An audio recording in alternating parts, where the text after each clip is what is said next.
Vamos a invitar entonces al padre Damaso Massabo para la presentación del libro de su autoría, La Merced en la hora de la globalización y la interculturalidad. El padre Damaso Massabo es religioso mercedario burundés, es doctor en teología, doctorando en doctrina social de la Iglesia y experto en andragogía. Es también profesor invitado en el Seminario Mayor Interdiocesano Juan Pablo II de Gitega, Burundi. Ha enseñado en la Universidad Católica del África Central, la UCAC, en Camerún, y en distintos institutos universitarios de Yaoundé, Camerún, hasta que fue elegido consejero general de la Orden de la Bienaventurada Virgen María de la Merced en el 2004, responsabilidad que asume hasta en la actualidad junto con la de Procurador General de la misma orden religiosa. Ha publicado varios artículos de carácter científico y continúa sus investigaciones en el ámbito de la teología, del sufrimiento y desde la doctrina social de la Iglesia. Sus trabajos se articulan en el marco de la teología de la paz para la reconciliación de los pueblos del África de los Grandes Lagos, marcados por la violencia de guerras fratricidas. Un fuerte aplauso para el padre Damaso Massabo.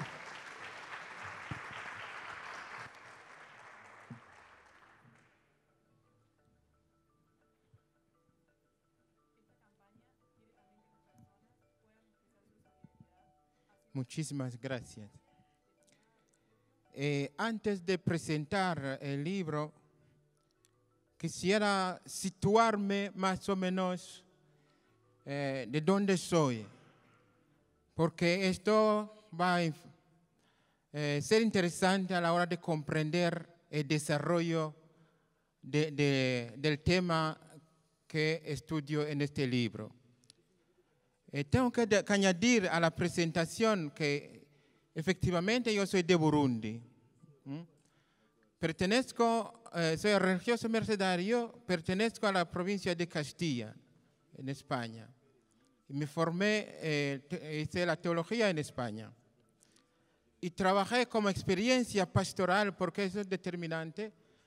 Experiencia pastoral, nunca mis superiores me han nombrado párroco. Por consiguiente, es una lacuna que tengo en mi currículum. Y ya desde que me ordenaron, que me ordené, he estado trabajando sobre todo en temas de formación hasta 2004, cuando me nombraron, me invitaron a ser parte del gobierno general. He trabajado, por consiguiente, en formación y luego he trabajado en campo de refugiados ruandeses y burundeses en el Congo. Esto es determinante. Y luego el servicio que desarrollo ahora en el gobierno general. ¿Por qué digo esto? Porque haré referencia a esta región de los Grandes Lagos. Aquí no desarrollo un curso de geografía, pero saber que Burundi es el centro del África, algunos lo conocen como el corazón del África, forma parte de la región de los Grandes Lagos, fronterizan en el norte con Ruanda, en el este con Tanzania, en el oeste con Congo, la República Democrática del Congo, la antigua Zaire. Por consiguiente, algunas cosas que voy a hablar me referiré en esta región de los Grandes Lagos. Ahora bien, cuando uno escribe un libro, muchas veces está muy condicionado. Yo tengo que decir que al escribir este libro he sido condicionado por el trabajo que he desarrollado, la experiencia fundamental que he hecho en la región de los Grandes Lagos, en el Congo. Y tengo también que decir que muchas veces no es fácil escribir este libro sin tener cuenta de la historia de uno. La historia condiciona. Hay una serie de elementos que hay que tener en cuenta a la hora de escribir el libro. No las desarrollo. Pero solo los genios, los grandes genios, los artistas, los poetas que consiguen hacer pasar, hacerse entender, a presentar lo que realmente es experiencia fundamental que vive, que uno vive. Son los músicos, artistas y genios. Pero yo tengo que confesar humildemente que no soy ni genio, ni poeta, ni hijo de poeta, sino más bien soy un simple religioso de la familia mercedaria, que la mayoría aquí formamos la misma familia. Es importante. Por consiguiente, yo intento, por un lado, comprender y dar razón de mi fe y de mi esperanza en el Dios de Jesucristo. Y por otro lado, intento vivir y compartir la alegría del Evangelio. La alegría de ser llamado por Dios independientemente de mis méritos a seguir a Jesús en esta gran y amplia familia mercedaria. En esta gran y amplia familia de San Pedro Nolasco, bajo la protección y la invocación de la Santísima Virgen María de la Merced, nuestra Madre, que es la Madre de la Iglesia y la Madre de todos nosotros. Este libro, La Merced en la hora de la globalización y la interculturalidad, no es por consiguiente una simple elucubración mental.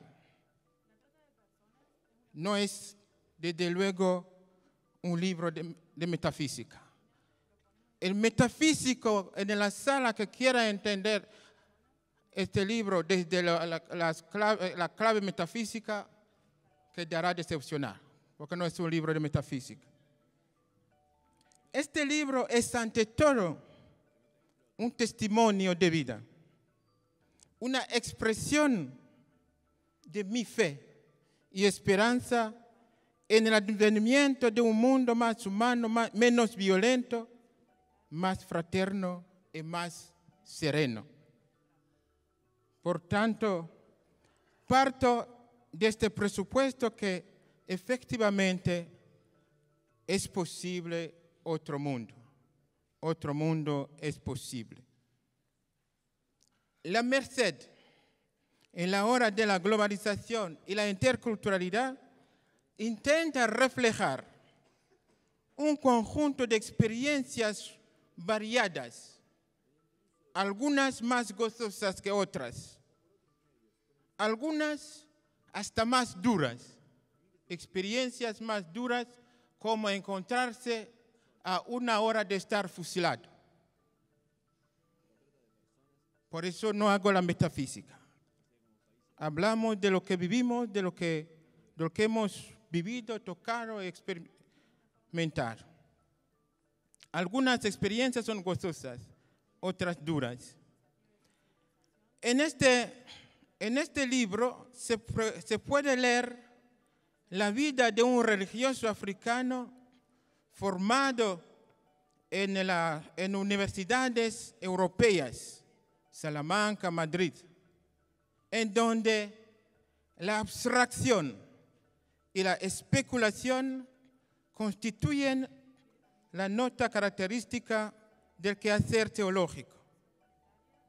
Sin embargo, la suerte ha hecho que este africano se encuentre llamado a desarrollar su teología en otra universidad, la Universidad de la Supervivencia. En estas universidades donde no hay despachos ni libros, donde no hay pupitres ni lapiceros y no digamos ordenadores y tablets. La suerte ha hecho que se encuentre llamado a pasar sus 2 primeros años de sacerdote en un campo de 58,000 refugiados ruandeses en el este del antiguo Zaire, actual República Democrática del Congo. Este africano soy yo. Llamado a desarrollar y sistematizar la teología que llamo la teología del barro, la teología del sufrimiento. ¿Por qué digo eso? Me gustaba, cuando terminé los estudios en Salamanca y Madrid, me gustaba mucho la teología especulativa. Pero cuando llegué, me encontré trabajando en el campo de refugiados, cuando vi la situación de aquellos que se encontraban allí, la verdad es que no podía, por ejemplo, hablar del infierno mientras me parecía que estaba ya en el infierno. Era imposible especular sobre el infierno, por ejemplo. Para escribir este libro, he tenido que ponerme unas gafas para leer con fe y esperanza la dura realidad que nos toca vivir. He tenido que ponerme gafas no del sol, sino más bien las gafas mercedarias, las gafas de la misericordia, de la compasión, de la ternura. Esto se ve a lo largo de la lectura de este libro. De modo que si alguien quiere leer y comprender mejor este libro, tendrá también que leerlo con lentes mercedarios. Adoptar la mística de los ojos abiertos, con compasión, con pasión y compasión por Jesús y por los cautivos, por los más vulnerables, excluidos de este mundo, los que un poeta latinoamericano llama los nadie. El método que sigo es un método inductivo y uso 3 claves para la lectura. Para leer este libro o para escribir este libro he tenido que usar 3 claves de lectura. La primera clave es la crisis global, ya que la crisis lo explica y lo justifica todo. Todo el mundo está en crisis, todo el mundo habla de la crisis. Entonces parto a la crisis global, una de las claves de la lectura de este libro. La segunda clave es el sufrimiento. El sufrimiento por causa de Jesús, el sufrimiento de tantos hombres y mujeres en tantos lugares del mundo.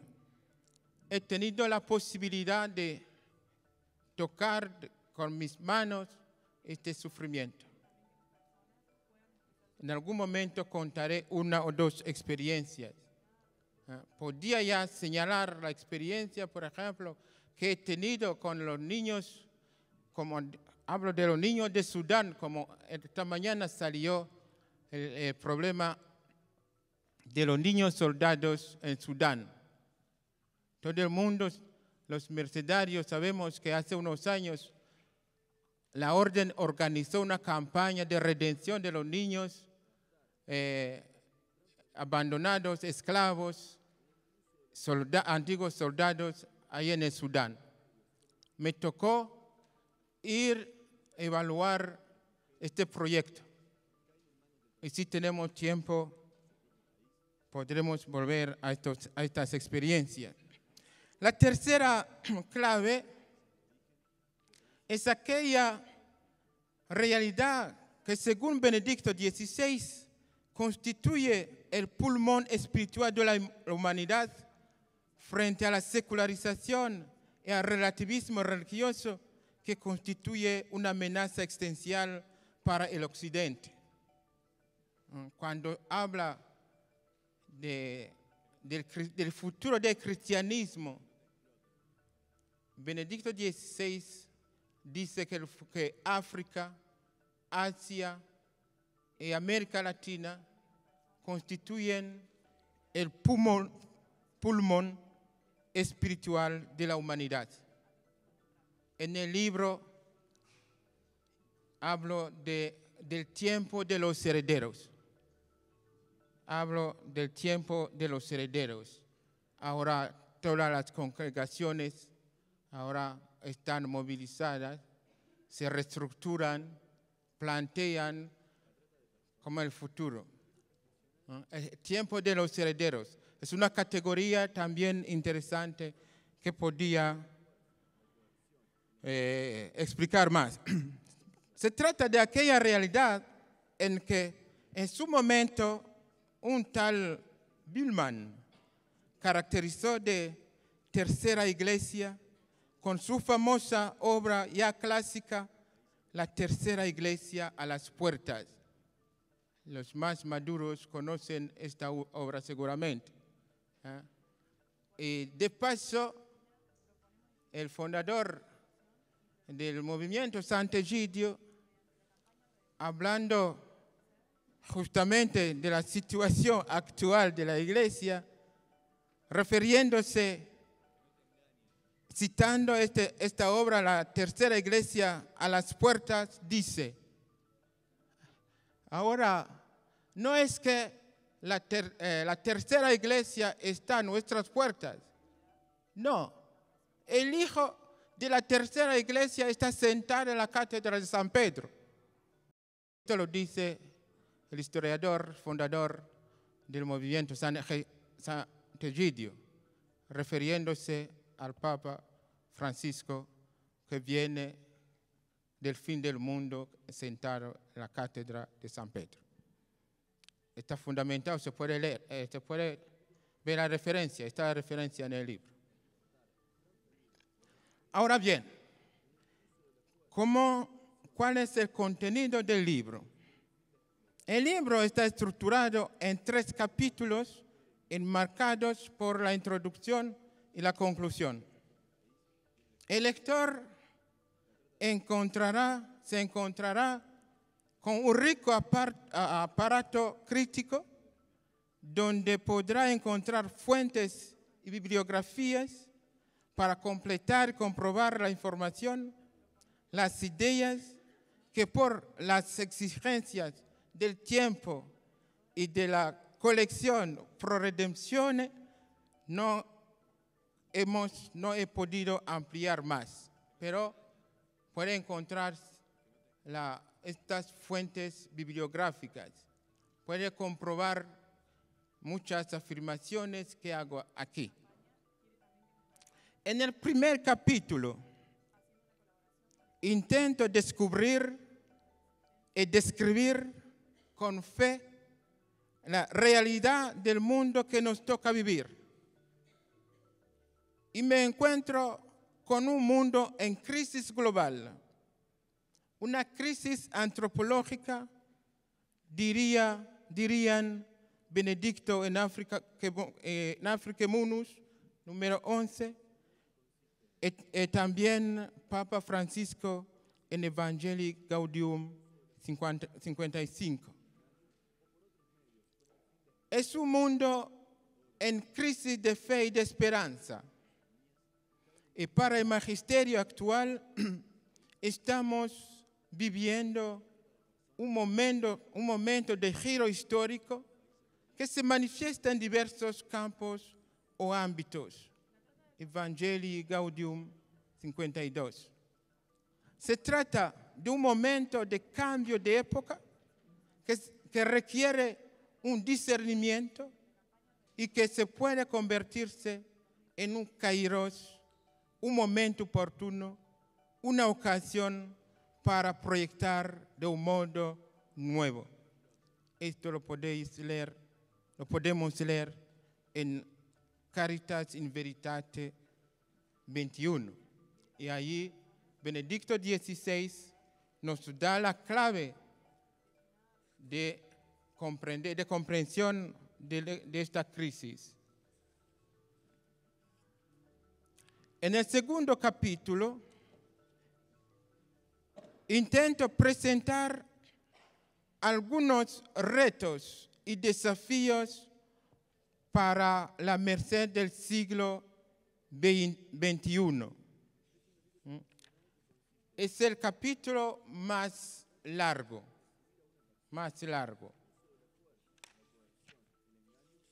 Es un capítulo donde efectivamente intento presentar algunos retos y desafíos para la merced del siglo XXI.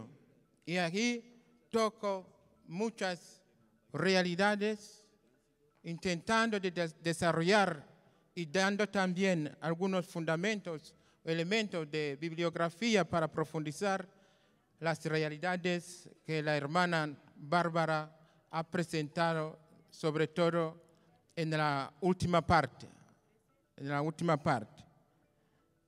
Parto de la noción de esclavitud y veo las causas del fenómeno de la esclavitud contemporánea y desarrollo la globalización, las coyunturas políticas y económicas, la feminización de la pobreza. Intento también mostrar las formas contemporáneas de la esclavitud moderna y hablo de la esclavitud de la deuda, del hambre y la miseria. Hablo de la trata de los seres humanos, de la esclavitud sexual, de la esclavitud doméstica y luego las características comunes de estas realidades. Y hablo de la propiedad, del grado de control y de presión sobre las víctimas. Hablo de la negación de la humanidad y la alienación de la libertad. Esto se puede leer desarrollado más o menos y sobre todo con un aparato crítico para ampliar la información. Hablo del Islam y la nueva persecución. Es un tema muy actual. Llevo hablando, investigando sobre este tema hace muchos años, hasta que en el último capítulo general que tuvimos en Roma en 2010, presenté una reflexión en esta situación. No sé si me comprendieron. Habían muchas preocupaciones más interesantes que eso, posiblemente. Pero hoy por hoy es un tema que no podemos cerrar los ojos ante esta realidad, el Islam y la nueva persecución. Es interesante que verlo. Y sobre todo que intento también, cada vez que toco un capítulo, prácticamente el libro está hecho más de citas, de bibliografía, de notas a 7 páginas que el texto mismo.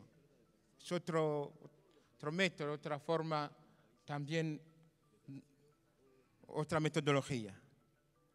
Hablo en este mismo capítulo segundo, hablo de la mundialización como máquina generadora de cautivos. ¿No? Y es importante conocer, a mi modo de ver, los mercenarios, tendríamos que conocer bien la geopolítica actual para conocer, para saber, para orientarnos a la hora de plantear una intervención efectiva e importante. Rápidamente vuelvo, algunos ya me han oído hablar de esta situación, de esta estructura actual del mundo, esta división en 4 bloques. Es importante, a mi modo de ver, los mercedarios tenemos que saber esta estructura actual del mundo, porque antes los bloques estaban bien delimitados, pero ahora no es tan fácil, no es tan fácil saberlo. El mundo de hoy está estructurado en 4 bloques. Esto se puede encontrar a partir de la página 57. ¿No? El primer bloque, y cada bloque está caracterizado por un elemento. ¿No? El primer bloque, por ejemplo, está caracterizado por lo que llama el apetito, la gana de comer. La gana de comer. Estos son sus habitantes son conscientes de que han sido duramente mucho tiempo marginados y ahora ha llegado un momento de que ellos dominen el mundo. Estos son lo que llaman en la geopolítica actual los países emergentes. Los países emergentes. Estos son China, Brasil, México, África del Sur, India, Rusia, etc. ¿No? Mundo emergente. La economía, estos quieren dominar el mundo, la economía. Ahora, todo lo que encuentres made in China, cualquier sitio. Made in Brasil, ¿no? México, Brasil, África del Sur también, ¿no? Los países emergentes. Esto quiere dominar la economía. El segundo bloque, no lo desarrollo, se puede leer después. El segundo bloque es un bloque dominado por el resentimiento. Estos son los países árabes, musulmanes, que dicen que Occidente, o sea, Europa, Estados Unidos, nos han humillado tanto que estamos dispuestos a hasta llevar las bombas sobre nosotros y explotar eso para vengarnos. Hay que reconquistar el mundo. El Islam tiene que conquistar el mundo. Segundo bloque, el resentimiento. El tercer bloque es el bloque dominado por el miedo. El miedo. Este es Occidente, Europa, Estados Unidos. Tiene miedo de estar invadido por los emigrantes que llegan. Tiene miedo del primer bloque, que la economía está subiendo. Por consiguiente, el monopolio Europa y Estados Unidos en poco tiempo no tendrá monopolio económico. Tiene miedo del bloque segundo, de los musulmanes, árabes, islámicos, porque ellos vienen para la conquista. Y está en el cuarto bloque, por consiguiente, Europa dominada por el miedo, ¿no? Miedo. Está un cuarto bloque, que es un bloque dominado por lo que llamamos la indecisión. Ese es lo que se llamaba antes el tercer mundo. Dentro de este cuarto bloque, hay mucha gente que, escapando la miseria, escapando la guerra, se lanzan, se alojan hasta el vacío para buscar cómo mejorar las condiciones de vida. el Papa Francisco lloró cuando la primera visita que hizo a Lampedusa. Dijo que es la vergüenza de la humanidad que suceda. Cada día inmigrantes se ahogan en el mar. En este cuarto bloque también normalmente la élite o los gobernantes de este bloque están muy manipulados, porque allí generalmente es ahí donde están muchas riquezas, ¿no? Muchas riquezas. Es impensable como el país, como el Congo, ¿no? Como el Congo, rico en todos lo que se puede imaginar, que esté viviendo en la miseria como ahora. Porque hay manipulación de la élite o de los gobernantes de estos países, porque desde fuera se quiere quitar o robar esta riqueza. De ahí que la sabiduría africana dice que cuando dos elefantes se pelean, el que sufre la consecuencia de esta pelea son las hormigas del lugar, es la hierba del lugar que realmente soporta las consecuencias. Quien tenga oído, que oiga.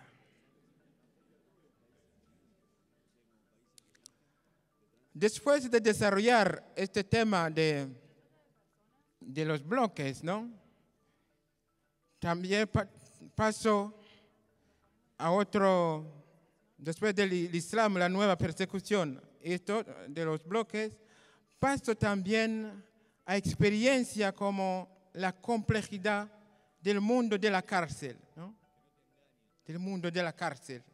Muchos mercenarios en muchas provincias hay esta pastoral de la penitenciaria. Muchas veces nos olvidamos que los reclusos son seres humanos que merecen, no obstante su crimen, ser tratados con respeto y dignidad. Parto de mi experiencia personal. A veces pensamos que un detenido es un criminal, ¿no? Yo he sido detenido durante 15 horas, digamos, en torno a 15 horas, ¿no? Pero no era criminal. No era un criminal, ¿no? Lo cuento porque para mí ha sido una experiencia determinante incluso en mi vida como religioso mercedario. Ha reforzado realmente mi vocación.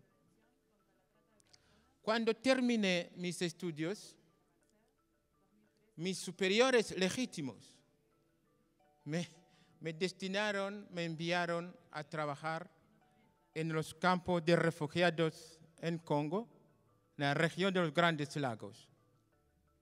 Tenía una doble misión bien clara.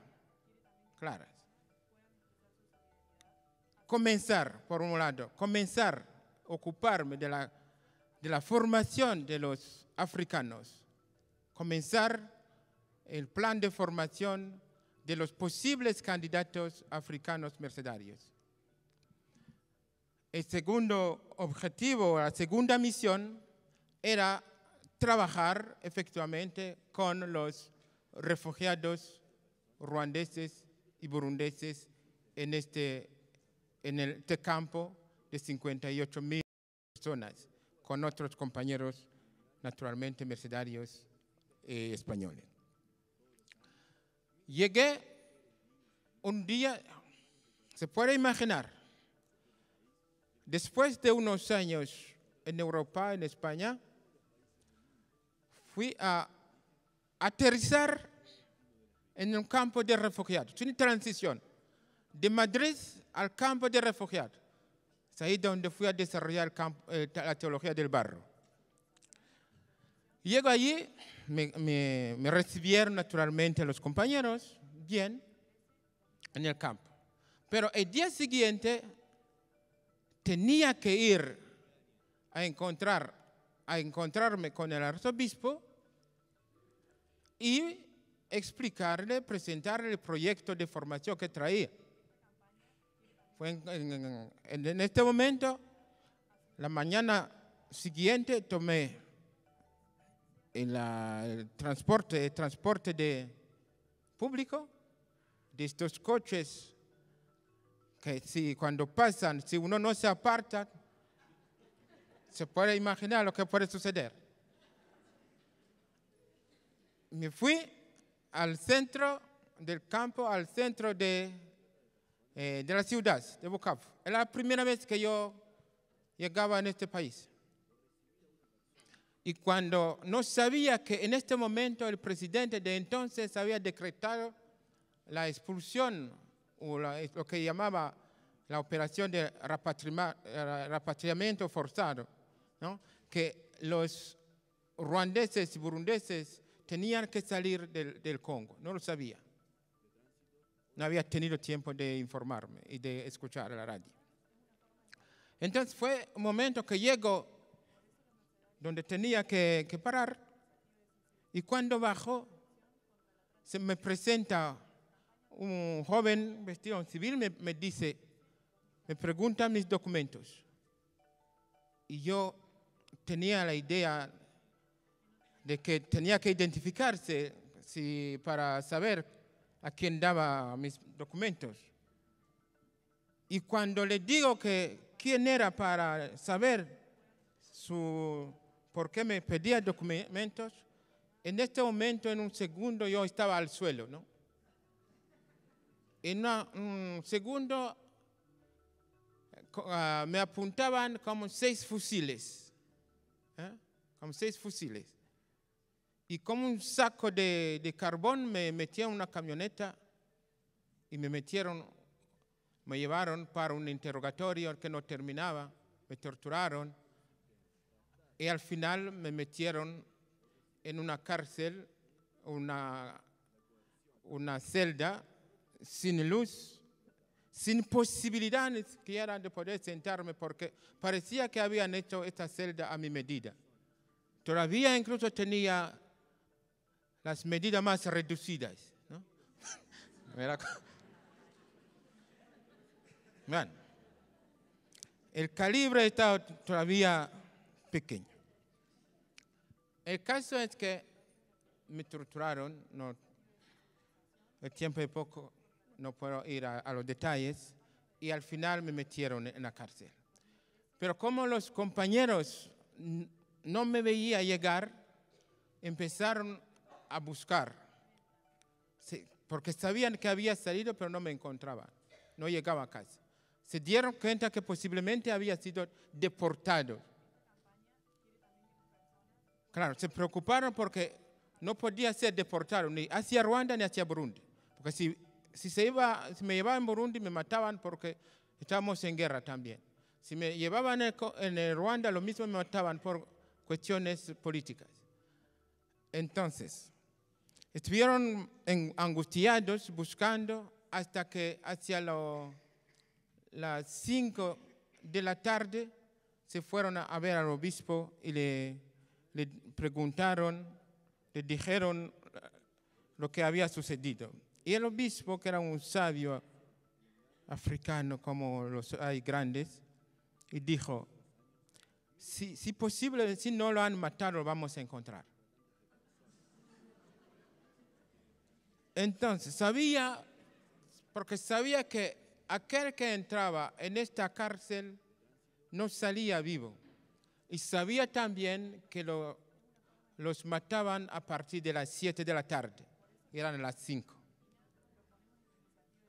Y con los compañeros, entonces vino y efectivamente estaba vivo y me liberó sin más, sin más. Y me dio su camisa porque sabía en qué condición me iba a encontrar. Y me dijo, Damaso, no te preocupes, así te das cuenta que has cambiado el campo de misión. Aprenda que hay que perdonar a esta gente, porque ellos también están manipulados. Perdónalos, no saben lo que hacen. Y así te das cuenta que tienes misión, tienes que evangelizar estos mismos que te han maltratado.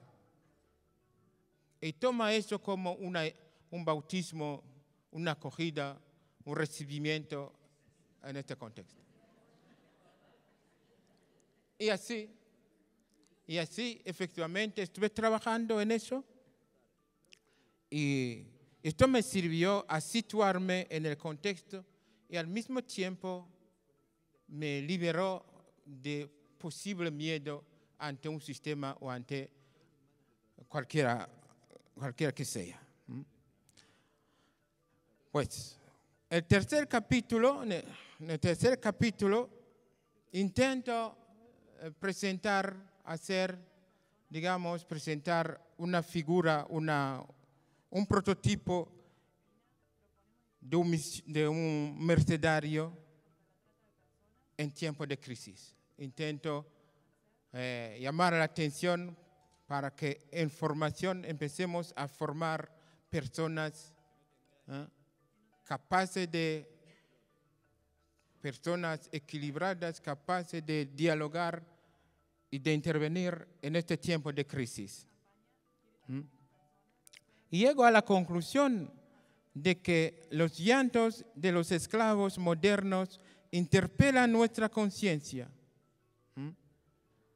El magisterio nos invita a estar cerca de las nuevas formas de pobreza y de fragilidad, lo dice Francisco en Evangelii Gaudium 210, en las nuevas periferias. No podemos, pues, perder este sueño o la utopía, la esperanza de una familia realmente humana, solidaria y fraterna. Y dentro de esta historia, aunque un poco dura y estas cosas, yo he tenido una suerte tremenda. Yo puedo cantar el Magnificat porque el Señor ha hecho grandes obras por mí. Y he encontrado grandes figuras que me han ayudado a madurar incluso mi pensamiento. Caso la suerte de haber encontrado, por ejemplo, a Mandela, haber encontrado a Desmond Tutu, que me ayudó también a ver algunas situaciones, a analizar algunas situaciones. Y por eso, al final, cito a Desmond Tutu en este sueño, es un sueño que tiene. Desmond Tutu es un obispo anglicano, ahora está en casa de reposo, está en pensión, pero que ha luchado mucho junto a Mandela y los otros.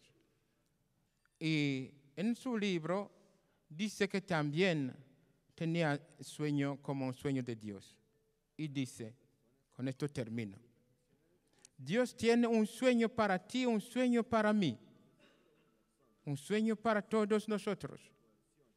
Yo tengo un sueño, dice Dios. Por favor, ayúdenme a hacerlo realidad. Es un sueño de un mundo en donde la fealdad, la pobreza y la miseria, las guerras y la hostilidad, la competencia deshonesta, la alienación y la discordia sean transformadas en todo lo contrario.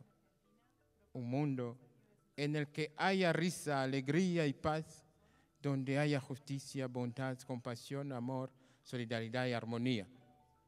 Yo sueño con que el león vuelva a retozar con el cordero, con que la espada se convierta en arado y las lanzas en tijeras para podar. con que mis hijos sepan que son miembros de una sola familia, la familia humana, la familia de Dios, mi familia. Muchas gracias.